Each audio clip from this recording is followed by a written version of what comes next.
Hello student, welcome to my YouTube channel Math with Smartness. Maths with smartness. It's too easy. Student, हमने अपने previous lecture में indefinite integral chapter की exercise 9.5 के question number 3 को हमने अपना complete cover कर लिया था। क्वेश्चन नंबर 3 के बाद हमारा आज का टॉपिक क्या होगा? एक्सरसाइज 9.5 का हमारा फोर्थ क्वेश्चन को आज हम अपना कंटिन्यू करेंगे। तो स्टूडेंट देखते हैं कि हमें फोर्थ क्वेश्चन का फर्स्ट पार्ट क्या दिया है। Integration of x square upon x square plus 6x plus 12 dx। अभी बात आती है कि इन टाइप्स के क्वेश्चंस को हम सॉल्व करने में अपनी कौन सी फॉर्म लगाते हैं। स्टूडेंट, हमने अपने अब तक कौन कौन से हमने फॉर्म की है। फॉर्म नंबर 1 हमारी आई थी dx upon ax square plus bx plus c dx हो चुका है, हमारी आई थी। उसके बाद सेकेंड फॉर्म हमारी आई थी px plus q dx upon ax square plus bx plus c। उसके बाद थर्ड फॉर्म हमारी आई थी px dx upon ax square plus bx plus c। Student, ये मैं आपको क्यों बता रही हूँ? क्योंकि ये मेन पॉइंट है आपको फोर्थ क्वेश्चन को सॉल्व करने का। स्टूडेंट, अगर हम अपनी फॉर्म नंबर 1 पे जाएं, फॉर्म नंबर 1 हमें दी है dx upon ax square plus bx plus c। Means denominator में हमें कुछ क्वाड्रेटिक टाइप दिया है। मीन्स जो हमें पॉलिनोमियल दिया है डिनोमिनेटर में हाईएस्ट डिग्री क्या होगी उसकी 2 होगी। उसके बाद नोमिनेटर में हमें कोई फंक्शन नहीं दिया, तो हमारी फॉर्म नंबर 1 थी ये। सेकंड फॉर्म क्या थी? सेकंड फॉर्म में हमें दिया था कि आपका नोमिनेटर में कोई फंक्शन हो सकता है, लेकिन उसकी जो पावर होगी वो 2 से कम होगी। क्या है स्टूडेंट? जो उसकी पावर होगी पॉलिनोमियल इक्वेशन की हाईएस्ट जो डिग्री होगी उसकी वो 2 से कम होगी, तो हम अपने सेकंड फॉर्म का यूज करते थे। तो स्टूडेंट, थर्ड फॉर्म हमें क्या बोलती है? थर्ड फॉर्म में हमें बताया था कि px, जिसको हम अपना पॉलिनोमियल बोलते हैं, क्योंकि यहाँ पर कुछ भी इक्वेशन हो सकती है। अब इतना तो हमने देख लिया कि अगर हमारे पास सिंपल हमें कुछ नहीं दिया, कोई फंक्शन नहीं दिया डिनोमिनेटर में, तो हम इसको भी अपना सॉल्व कर सकते हैं। लेकिन कुछ स्टूडेंट्स के माइंड में आएगा कि अगर यहाँ पर हमारा कोई फंक्शन हो तो हम इसको कैसे करेंगे। डोंट वरी, उसके लिए भी हमारा सेकेंड फॉर्म है। लेकिन अभी कुछ स्टूडेंट्स के माइंड में फिर से आएगा क्या कि अगर यहाँ पर x की पावर 4 हो, 5 हो, 100 हो या फिर 1000, कुछ भी लो स्टूडेंट अगर हो, तो उस केस में हम क्या करेंगे? उस केस में हमें अपने क्वेश्चंस पर अपनी फॉर्म नंबर 3 लगानी है, जिसमें हमारी हाईएस्ट डिग्री 2 या 2 के इक्वल, 2 भी हो सकती है लेकिन और 2 से ज्यादा भी हो सकती है। कहने का मतलब क्या है? 2 से कम नहीं होगी। तो अभी बात आती है कि ये मैंने आपको क्यों करवाई। ये था आपका बेसिक पार्ट जो आपको जानना जरूरी था। उसके बाद हम अपने फोर्थ क्वेश्चन पर आते हैं और देखते हैं कि कौन सी हमारी फॉर्म लगेगी। हमें दिया है एक्स स्क्वायर। एक्स स्क्वायर दिखते ही आपको ना तो फॉर्म नंबर 1 पर जाना है क्योंकि फॉर्म नंबर 1 में हमारा कांस्टेंट है, ना ही आपको फॉर्म नंबर 2 में जाना है क्योंकि वहां पर लीनियर इक्वेशन मिलती है हमें न्यूमरेटर में। आप डायरेक्ट क्या है स्टूडेंट, डायरेक्ट आप अपनी फॉर्म नंबर 3 पे जाओगे। फॉर्म नंबर 3 पे जाओगे और फॉर्म नंबर 3 को बेसिक, उसकी जो हमारा बेसिक पार्ट है, जो इसका हमने अपना जनरल फॉर्मूला निकाला था कि इस टाइप की फॉर्म को हम कैसे सॉल्व करेंगे स्टेप टू स्टेप, वो हमने अपना प्रीवियस लेक्चर में किया था। अभी इसके बेसिस पर कुछ क्वेश्चंस देखते हैं। तो स्टूडेंट चलिए हम अपना स्टार्ट करते हैं फर्स्ट पार्ट फोर्थ क्वेश्चन का। फोर्थ क्वेश्चन करने से पहले स्टूडेंट आपको ये पता होना चाहिए था कि यहाँ पर हमारी कौन सी फॉर्म लगेगी। अभी एक और मोस्ट इंपोर्टेंट पॉइंट है स्टूडेंट कि अगर आप फॉर्म नंबर 1 का यूज करते हो तो उसमें आपको कोई प्रॉब्लम नहीं होगी, लेकिन अगर आप फॉर्म नंबर 2 पर जाते हो तो फॉर्म नंबर 2 में आपकी फॉर्म नंबर 1 आपकी यूज होने के चांसेस हैं और फॉर्म नंबर 3 में आपकी फॉर्म नंबर 2 भी यूज होगी और फॉर्म नंबर 1 भी यूज होगी। मीन्स फोर्थ क्वेश्चन में हमारे तीनों फॉर्म यूज होंगे, तो तीनों फॉर्म आपको आनी चाहिए। हमने क्या किया? हमें दिया है x square dx upon x square plus 6x plus 12। इस केस में क्या करते थे स्टूडेंट कि जो हमें न्यूमरेटर में दिया है उसको हम डिवाइड करते थे जो हमें डिनोमिनेटर में दिया है। आपने 9th क्लास में अपना एक ट्रेडिशनल मेथड किया था इसको हम बोलते हैं अपना डिविडेंड, डिवाइजर, क्वोशेंट, रिमाइंडर। इतना हमने किया था। हम इसको डिवाइड करेंगे इसी वे में, और इसको लिखने का तरीका भी मैंने आपको बताया था। तो अभी हमें क्या करना है, जो हमारा एक्स स्क्वायर है, एक्स स्क्वायर को हम डिवाइड करेंगे अपना किससे, x square plus 6x plus 12। आपका जो नोमिनेटर में हमें कुछ भी टर्म मिलेगी, अगर उसकी पावर 2 या 2 से ज्यादा है तो हम उसको डिवाइड करेंगे जो हमें नोमिनेटर में टर्म दी है। तो हम यहाँ पर लिखेंगे क्या, डिवाइडिंग एक्स स्क्वायर बाय, क्या दिया है student, x square plus 6x plus 12 हमें दिया है। देन वी गेट हमने एक्स स्क्वायर को डिवाइड किया तो हमारा बन गया, ये आपका ट्रेडिशनल मेथड है जो आपने अपना 9th क्लास में किया था। ये आपको आता होगा मैं मानकर चलती हूँ, लेकिन कुछ स्टूडेंट्स को अगर नहीं आता है तो फर्स्ट पार्ट में मैं सॉल्व करा देती हूँ, लेकिन आगे हम अपने जो भी पार्ट्स करेंगे तो स्टूडेंट उसमें मैं अपना डायरेक्ट जो हमारी वैल्यूज आएंगी वो मैं अपनी पुट करूंगी। तो अभी इस पार्ट में मैं सॉल्व करवा रही हूँ। तो यहाँ पर हो गया x square plus 6x plus 12।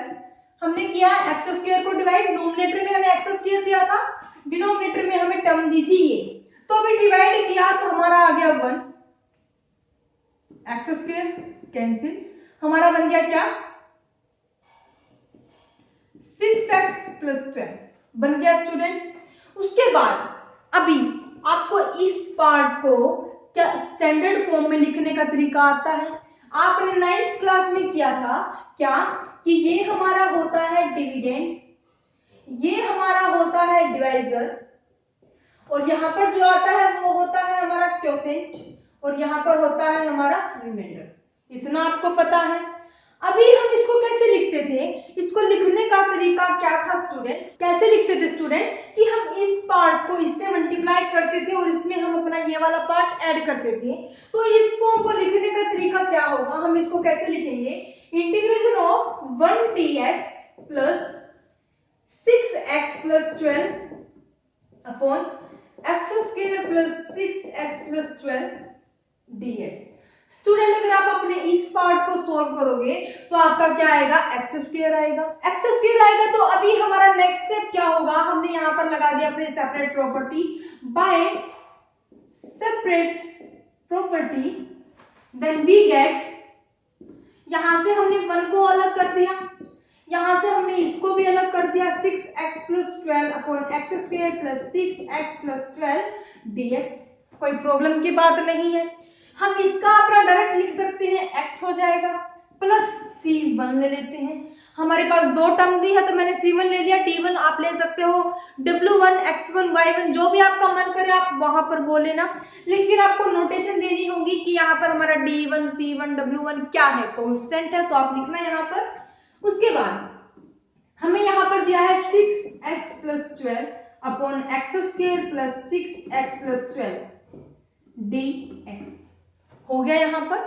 तो स्टूडेंट अभी मैंने इस वाले पार्ट को अपना मान लिया I1 मान लिया। I1 को हम सॉल्व करेंगे तो हमारा क्या आएगा, सॉल्विंग I1 हमें क्या दिया है, 6x plus 12 upon x square plus 6x plus 12 dx हमें दिया है।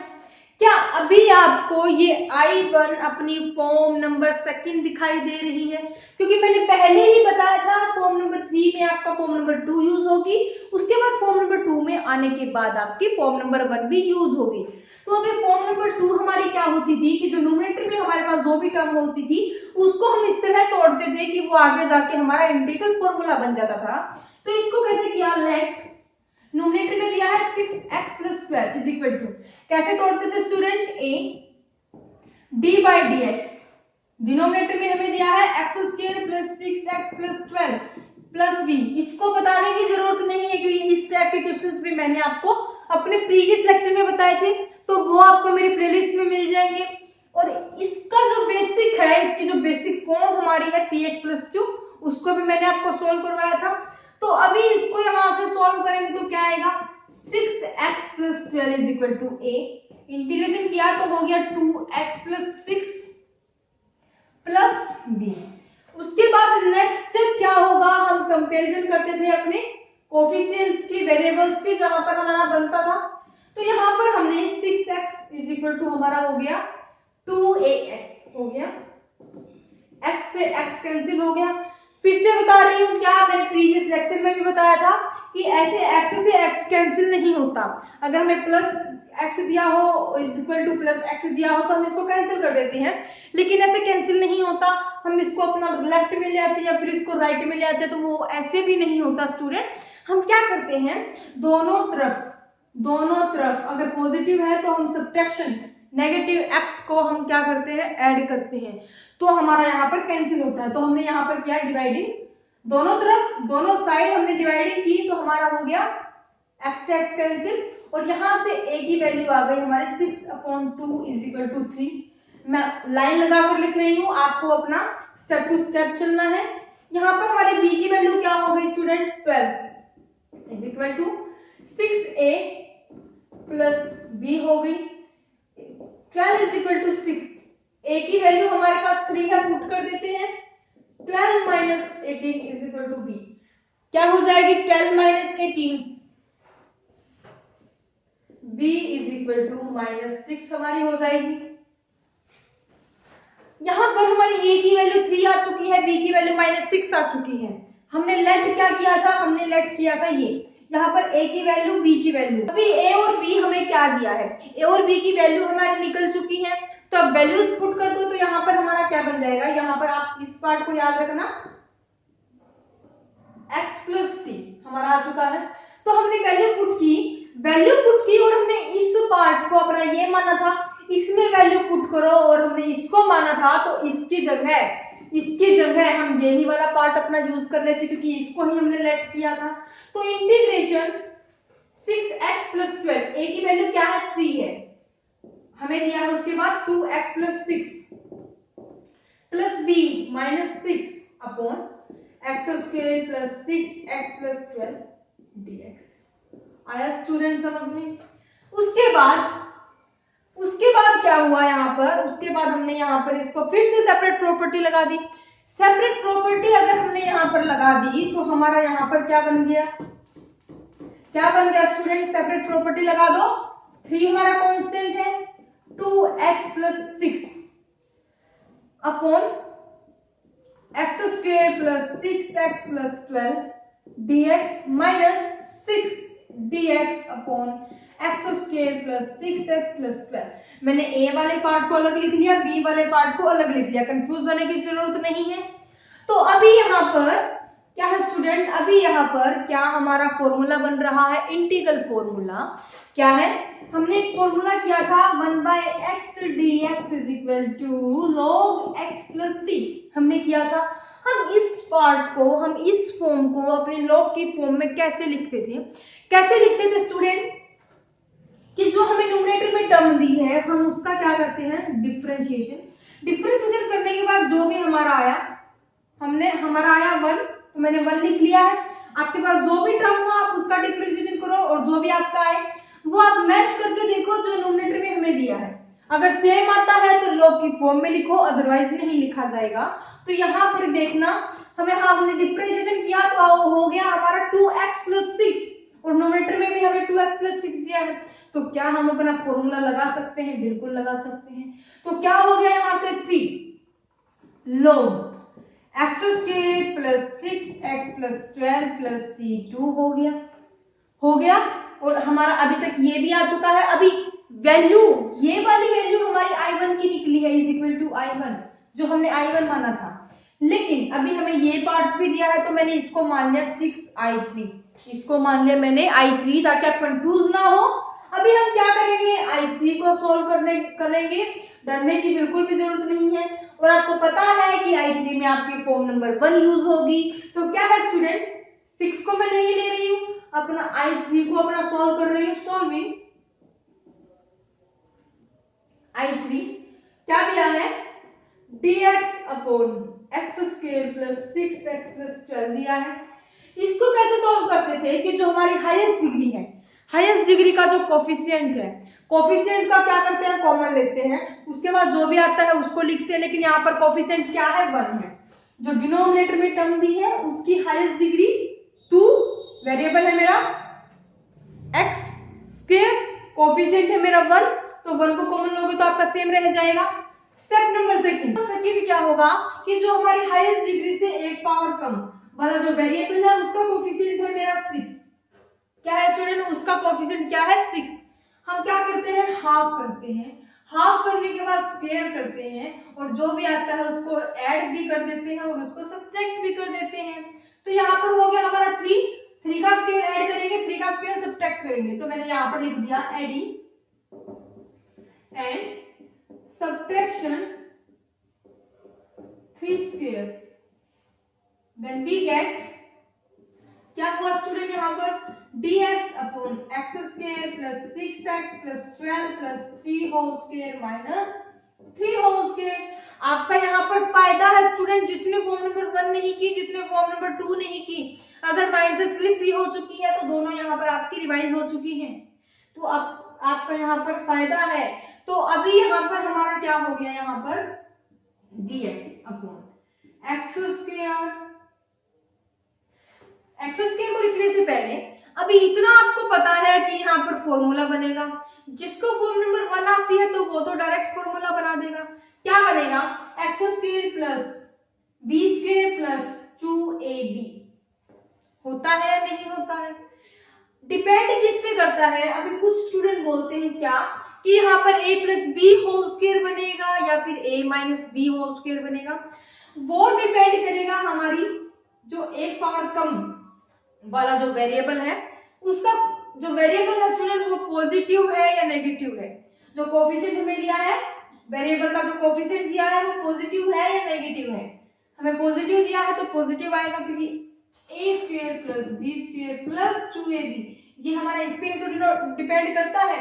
तो अगर माइनस में मिलता है तो माइनस वाला यूज करते हैं, तो यहाँ पर हमारा हो गया x प्लस 3 होल स्क्वायर, बचा क्या 12 माइनस 9, क्या बन गया,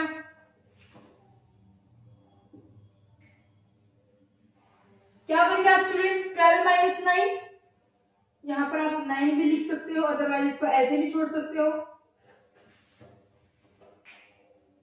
3 हमारा बन गया, 3 हमारा बन गया, तो उसके बाद हमारा नेक्स्ट स्टेप क्या है कि जो हमारा 3 आया है इसको अभी हम अपना स्क्वायर की फॉर्म में लिखते हैं, और आपको पता है कि स्क्वायर की फॉर्म में कैसे लिखते हैं, उसको अंडर द रूट में कर दो, अंडर द रूट में करोगे तो आपका आएगा under the root 3 whole square, कोई दिक्कत की बात नहीं है। अभी फिर से आपके मोस्ट इंपोर्टेंट पॉइंट आया, क्या, जो आपने पार्टिकुलर फंक्शंस किए थे, पार्टिकुलर फंक्शंस की जो आपने इंटीग्रल फॉर्म की थी, क्या है स्टूडेंट की वहां पर हमें कुछ पार्ट दिया जाता था, कुछ टर्म्स दी जाती थी, उसका हम डायरेक्ट अपना इंटीग्रेशन कर देते थे कि अगर हमारे पास ये टाइप की फॉर्म है तो हम डायरेक्ट उसका इंटीग्रेशन कर सकते हैं। उसके ऊपर भी हमने अलग से लेक्चर लिया है, उनका प्रूफ भी आपके पेपर में कई बार पूछ लिया जाता है, तो मैंने आपको प्रूफ भी करवाया है स्टूडेंट, वो प्लेलिस्ट में मिल जाएगा। यहाँ पर हमारा फॉर्मूला कौन सा लगेगा, एक्स स्क्वायर प्लस ए स्क्वायर, क्या होता है 1 by A tan inverse x bye A plus सी होता है। तो अप्लाई कर दोगे तो क्या आ जाएगा I3 हमारा आ जाएगा 1 by a, 1 by under the root 3 tan inverse x की फॉर्म में x प्लस 3, उसके बाद हमें दिया है a हमें दिया है under the root 3 plus c3। तो स्टूडेंट अभी इसको मैंने माना था I1 की वैल्यू पुट कर दो, I1 में भी मैंने I3 माना था, I1 माना था तो इसको आप I2 ले लो ना, I2 आप इसको ले सकते हो, मेरे को लगा कि हमने I2 भी लिया है, तो I2 की भी वैल्यू पुट कर दो। तो यहाँ पर फाइनल आंसर क्या आ जाएगा आपका, इसको यहाँ पर आप, ये वाली वैल्यू हमारी यहाँ पर आ चुकी है तो इसको इरेज कर दो, यहाँ पर हम लिख रहे हैं I2 की वैल्यू क्या हो जाएगी, यहाँ पर हमारा plus x plus c1 minus 6 upon under the root 3 tan inverse x plus 3 under the root 3 plus c3, c1 c2 c3 तीनों के लिए लगा दिया मैंने c। तो फाइनल आंसर आपका आया है, मैच कर सकते हो स्टूडेंट, सभी पार्ट में जो आपका फोर्थ क्वेश्चन है उसके सभी पार्ट में आपका यही सेम मेथड लगेगा। तो अभी हम आते हैं अपने सेकंड पार्ट पर। सेकंड पार्ट में क्या दिया है?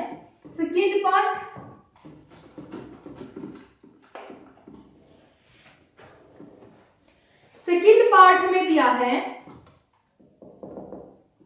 X square upon x square plus 3x minus 3dx हमें दिया है।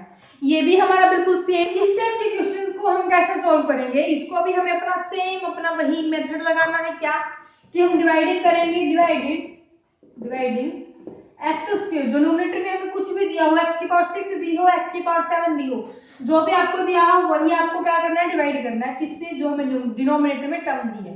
क्या दिया है? X square plus 3x minus 3 हमें दिया है। देन वी गेट, मैंने बोला था कि मैं अब डायरेक्ट यूज करूंगी, तो यहाँ पर हमारा क्या बन गया? और डायरेक्ट यूज करने के साथ साथ मैं अपने साथ साथ सेपरेट प्रॉपर्टी भी लगा रही हूं, तो उसमें कंफ्यूज होना मत। 1dx minus 3x minus 3 upon x square plus 3x minus 3 dx। क्या है स्टूडेंट? हमें क्या मिला है? 1dx minus 3x minus 3 upon x square plus 3x minus 3 हमारा आ गया है। अभी इसमें भी क्या करना है? ये भी हमारा सेम वही उसी तरीके से होगा। हमें करते हैं इंटीग्रेशन, तो हमारा यहाँ पर हो गया x प्लस c1 और इसको मैंने बिना कुछ सोचे समझे मान लिया i1 को सॉल्व करोगे, सॉल्विंग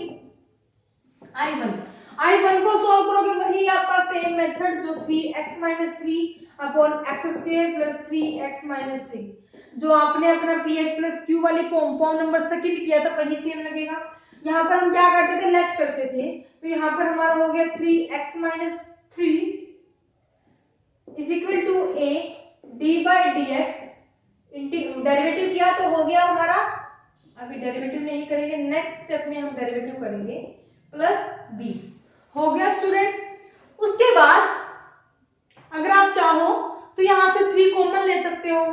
3 अगर आप यहाँ से कॉमन लोगे तो आपका यहाँ पर हो जाएगा x माइनस 1, 3 आपका बाहर आ जाएगा। तो आप यहाँ पर लिखो स्टूडेंट 3i1, मैंने लिख लिया, कोई दिक्कत नहीं आई, क्योंकि इसको सॉल्व करने में थोड़ी और आसानी आपको हो जाएगी। हो गया हमारा। फिर से अपना कंपेयर कर दो तो क्या हो जाएगा?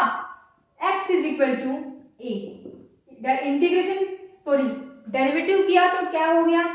2x plus 3 plus b। तो यहाँ पर हमारा हो गया x is equal to 2ax, x is equal to 2ax minus 1 is equal to 3a plus b हो गया। x से x कैंसिल हो गया तो a की वैल्यू 1/2 आ गई। यहाँ से minus 1 is equal to 3, a की वैल्यू 1/2 प्लस b। यहाँ पर करोगे तो आपका क्या आएगा? -1 minus 3/2 is equal to b। क्या आ जाएगा स्टूडेंट? -2 minus 3 minus 5/2। तो यहाँ पर आपकी b की वैल्यू क्या आ जाएगी? -5/2। चेक कर लेना स्टूडेंट एक बार आप भी, -5/2 आपकी वैल्यू आ गई, तो वैल्यू पुट कर दो, कोई दिक्कत की बात नहीं है। वैल्यू हमने यहाँ पर अगर पुट की तो हमारा यहाँ पर हो गया, इस वाले पार्ट का आप ध्यान से लिखना, x प्लस सी माइनस 3i1। ओके, i1 को सॉल्व कर रहे हैं। यहाँ पर हमने लेट किया था स्टूडेंट, वो भी हमने इरेज कर दिया। लेट किया था क्या? x माइनस 1, ये रहा, हमने इरेज नहीं किया, सॉरी। यहाँ पर हमारा हमने वैल्यू पुट की थी, वैल्यू पुट करने के बाद हमारा क्या आया? इंटीग्रेशन ऑफ 3 तो हम बाहर लेकर चल रहे हैं, तो इसको भी मत लो यहाँ पर।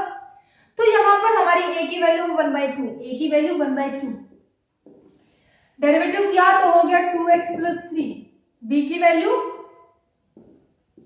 -5/2, -5/2 और यहाँ पर हमारा आ गया -5/2। उसके बाद dx upon x square plus 3x minus 3 हमारा हो गया। यहाँ पर फिर से हम क्या करेंगे? अपनी सेपरेट प्रॉपर्टी लगा देंगे बाय सेपरेटिंग प्रॉपर्टी।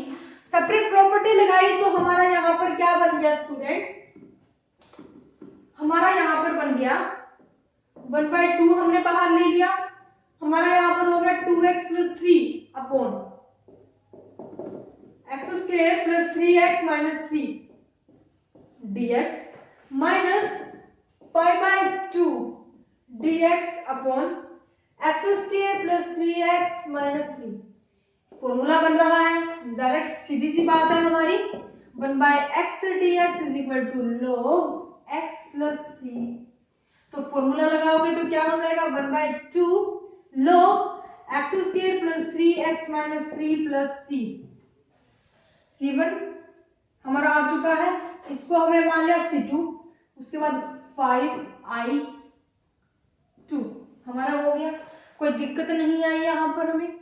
तो अभी हमारा i1 की वैल्यू हमारी आ चुकी है, ये i1 में भी हमारा i2 हमारा अननोन है, इसको भी हमें क्या करना पड़ेगा, निकालना पड़ेगा। तो इसको भी निकालोगे तो क्या आएगा स्टूडेंट, i1 यहां पर आप लिखोगे अपनी i1 की वैल्यू, c2 हम निकाल रहे हैं अभी i2, सॉल्विंग i2, और i2 हमें क्या दिया है, i2 इज इक्वल टू 5/2 नहीं ले रही हूं स्टूडेंट, 5/2 नहीं ले रही हूं, dx upon x square plus 3x minus 3। अगर इसको आप सॉल्व करोगे तो कैसे करोगे, वही हमारा सेम मेथड है कि आप हाईएस्ट पावर का जो कोफिशिएंट है उसको हमारा जो कॉमन लेंगे हम डिनोमिनेटर में से, अभी 1 दिया है तो इक्वेशन हमारी एज इट इज रह जाएगी। उसके बाद फिर क्या करते हैं, एडिंग और सब्ट्रैक्शन करते हैं, एडिंग एंड सब्ट्रैक्शन। 3 का हाफ 3/2 स्क्वायर करोगे तो 3/2 होल स्क्वायर, तो adding and subtraction 3/2 whole square, then we get क्या मिला student, dx upon x square plus 3x minus 3 plus 3/2 whole square minus 3/2 whole square. और अगर आप इसको सॉल्व करोगे तो क्या आएगा हमारा यहाँ पर, क्या आएगा स्टूडेंट, अभी तक तो कुछ स्टूडेंट्स ने सॉल्व भी कर लिया होगा जिसको फॉर्मूला पता है। हमारा यहाँ पर हो गया x प्लस 3/2 होल स्क्वायर, उसके बाद बचा क्या, -3 और -9/4। तो ये हमारा हो गया, क्या हो गया स्टूडेंट, 4 हमारा एलसीएम हो गया, -12 - 9 इज इक्वल टू 21 -21/4 हो गया। तो ये हम अपना वैल्यू पुट कर देंगे, तो यहाँ पर लिखो आप 21/4, इसको भी स्क्वायर की फॉर्म में लिख दो तो हो जाएगा dx upon x plus 3/2 whole square minus under the root 21/2 whole square. करेंगे तो हमारी इक्वेशन पर कोई फर्क नहीं पड़ेगा, और फर्क नहीं पड़ेगा तो क्या हम इसको इस तरह लिख सकते हैं, बिल्कुल लिख सकते हैं। उसके बाद स्टूडेंट बात आती है कि हमारा इंटीग्रल फॉर्मूला कौन सा बन रहा है, कौन सा बन रहा है, dx upon x square minus a। क्या हो गया यहाँ पर 1/2a log x minus a x plus a plus c। Formula apply करोगे तो क्या आएगा स्टूडेंट, 1/2 a क्या है हमारे पास, अंडर द रूट 21 अपॉन 2, उसके बाद log x minus a x minus a, यही आप अपनी वैल्यू पुट कर दोगे तो क्या हो जाएगा, x plus 3/2 minus under the root 21/2 upon x plus 3/2 plus under the root 21/2 plus c हो जाएगा। तो यहाँ पर आप सॉल्व करोगे तो आपका फाइनली क्या बन जाएगा, फाइनली अभी हम लिख रहे हैं, फाइनल आंसर आपका क्या आ जाएगा। तो अभी यहाँ पर फाइनल आंसर आ गया है, 2 से 2 कैंसिल कर देते हैं।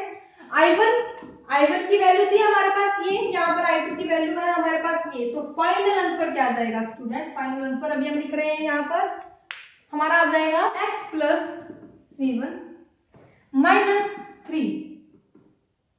3 upon 2 log x square plus 3x minus 3, उसके बाद माइनस 5/2, i2 की वैल्यू हमारे पास क्या होगी, 1/√21 log this term as it is x plus 3/2 minus under the root 21/2 upon x plus 3/2 plus under the root 21/2 plus c3।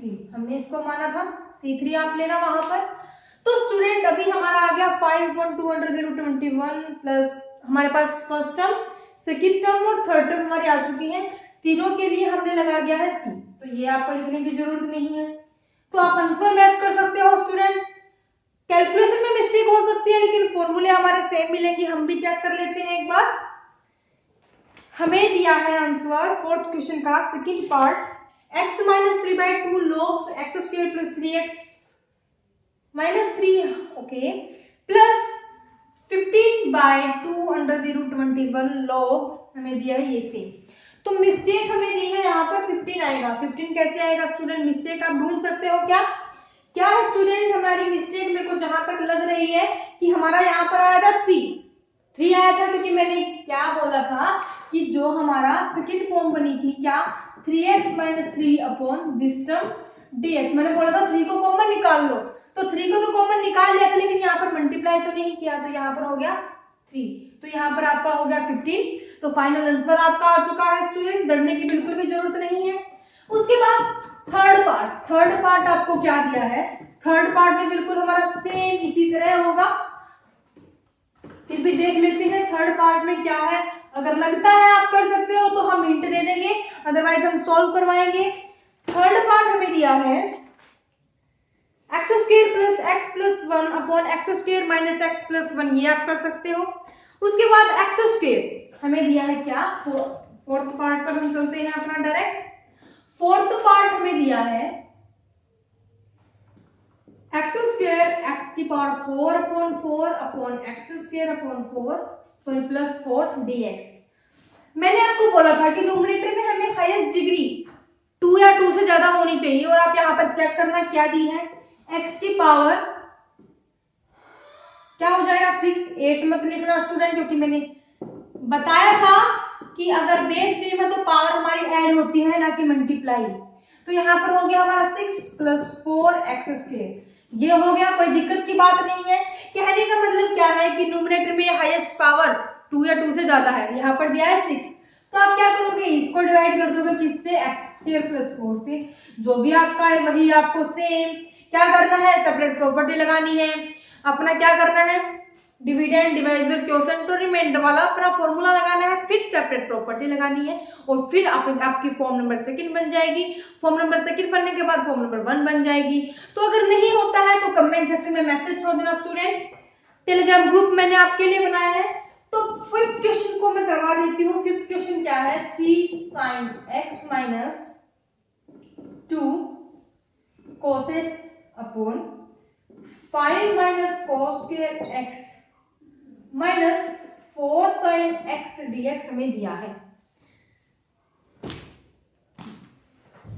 तो इस case में आप क्या करोगे, हमें सेकेंड क्वेश्चन में भी हमें एक क्वेश्चन हमें ट्रिग्नोमेट्री मिला था, थर्ड में भी मिला था और फोर्थ में भी मिल गया, और हमें पता है क्या करना है, अपना इंटीग्रेशन बाय सब्स्टिट्यूशन मेथड हमने जो लगाया था वो हमारा लगेगा। क्या लगेगा स्टूडेंट कि यहाँ पर हम साइन को पुट करें, कोस को पुट करें, किसको पुट करें? दो फंक्शन है तो दोनों में से एक तो हमारा पुट होगा। अभी साइन दिया है, अगर हम साइन को पुट करके चले, साइन को पुट किया तो ये टर्म हमारी होगी 3t - 2। उसके बाद cos x dx आएगा, वो भी हमारा कवर हो गया dt में। 5 - cos² x थी तो हमारा कवर नहीं हुआ। अभी आप सोचोगे तो साइन तो पुट नहीं हुआ, हम cos पर चलते हैं, तो cos पर चलो। cos को हमने पुट किया तो हमारा आएगा माइनस साइन। माइनस को कोई दिक्कत नहीं है, कांस्टेंट है, बाहर निकाल दो, बाहर फेंक दो, कोई दिक्कत की बात नहीं है। मान लो हमने बाहर फेंक दिया, मान लो एक मिनट के लिए आपका मेन पॉइंट क्या आया, साइन एक्स आया, तो क्या देखना क्या साइन एक्स dx हमें कोई अलग टर्म दी है, न्यूमरेटर में नहीं दी है, तो cos x भी पुट नहीं होगा। और आप बोलोगे कि ना तो साइन हो रहा है ना cos हो रहा है। अभी इस केस में क्या करें, इस केस में दिमाग लगाओ स्टूडेंट, क्या 3 sin x - 2 cos x dx upon 5 minus, अभी cos² x को आप क्या लिख सकते हो, sin² x plus cos² x equal to 1। आपने सुना है, बिल्कुल सुना है। यहां से cos² x निकाल दोगे तो हमारा हो जाएगा 1 माइनस sin² x, तो वैल्यू पुट कर दो। माइनस को भी मैंने कॉमन नहीं लिया, अपना सेम कर दिया, तो हमारा हो गया यहाँ पर प्लस, क्योंकि वहां पर माइनस आया था। Minus sin² x minus minus plus हो जाएगा, 4 sin x। अभी आप पुट करो, putting sin x is equal to t, derivative कर दो इसका x की रिस्पेक्ट में, तो हमारा हो जाएगा cos x dx is equal to dt। तो स्टूडेंट क्या अभी भी आपको इसमें दिक्कत आएगी? बिल्कुल भी नहीं आनी चाहिए। अब तो आपको, अगर आपने फॉर्म नंबर 1 2 3 किया तो फॉर्म नंबर 4 सॉरी जो तो आपको क्वेश्चन नंबर 4 को सॉल्व करने में कोई भी दिक्कत नहीं आएगी। क्या हो जाएगा यहाँ पर 3 t माइनस 2, क्योंकि मैंने साइन को माना था t, cos x dx मेरा आ गया dt अपॉन 5 माइनस 1 हमारा हो गया 4 plus t square minus 4t। तो स्टूडेंट क्या ये हमारी फॉर्म नंबर 2 बन चुकी है? फॉर्म नंबर 2 अगर हमारी बन चुकी है तो आपको क्या करना है, let 3t minus 2 is equal to a d by d x, derivative कर दो अपना डिनोमिनेटर वाली टर्म का, तो हमारा हो गया यहाँ से दिस टर्म, तो प्लस b। यहाँ पर आपकी फॉर्म नंबर 1 भी यूज होगी और वो भी आपको आती है। फॉर्म नंबर 2 भी मैं आपको कई बार करवा चुकी हूँ, प्रीवियस लेक्चर में भी करवाई थी, उससे प्रीवियस लेक्चर में भी करवाई थी और आज भी करवा दी मैंने 2 पार्ट्स में। थर्ड पार्ट में आप खुद करोगे, क्योंकि हर बार मैं आपको नहीं करवाऊंगी स्टूडेंट, पेपर आपको देने हैं, प्रैक्टिस की जरूरत आपको है। तो स्टूडेंट हमारा यहाँ पर जो एक्सरसाइज 9.5 हमारे यहाँ पर कंप्लीट होती है। 2 पार्ट मैंने आपको दिए हैं, होमवर्क है आपका, अगर होते हैं तो ठीक है, अगर नहीं होते हैं तो टेलीग्राम ग्रुप आपके लिए है, कमेंट सेक्शन में मैसेज छोड़ देना। तो स्टूडेंट अभी हम इसके बाद क्या करेंगे, जो हमारा मॉडल इसमें जो हमारे हम सबसे पहले 1 मार्क्स कर लेकर चलेंगे। 1 मार्क्स के जो भी हमारे क्वेश्चंस होंगे वो हम लेकर चलेंगे। हम उनको डायरेक्ट अपना आंसर मैच लगा लगा के नहीं करेंगे, बिल्कुल भी नहीं करेंगे। हम उनका लॉजिक जानेंगे कि यहाँ पर हमारा क्या लगा है, क्या लॉजिक लगा है, कौन सा फॉर्मूला लगा है। एक आध फॉर्मूले में आपकी शॉर्ट ट्रिक भी यूज हुई है तो वो भी मैं आपको करवाऊंगी। तो नेक्स्ट लेक्चर में हम लेकर आएंगे अपना मॉडल टेस्ट पेपर दीपक का, हम करेंगे मैथमेटिक्स 2021 में जो आपके क्वेश्चंस का जो सिलेबस दिया है, सिलेबस पैटर्न दिया है वो। तो फर्स्ट चैप्टर हम स्टार्ट करेंगे स्टूडेंट अपना। तो इसी के साथ हम अपने लेक्चर को करते हैं यहीं पर समाप्त। Thank you for watching my video.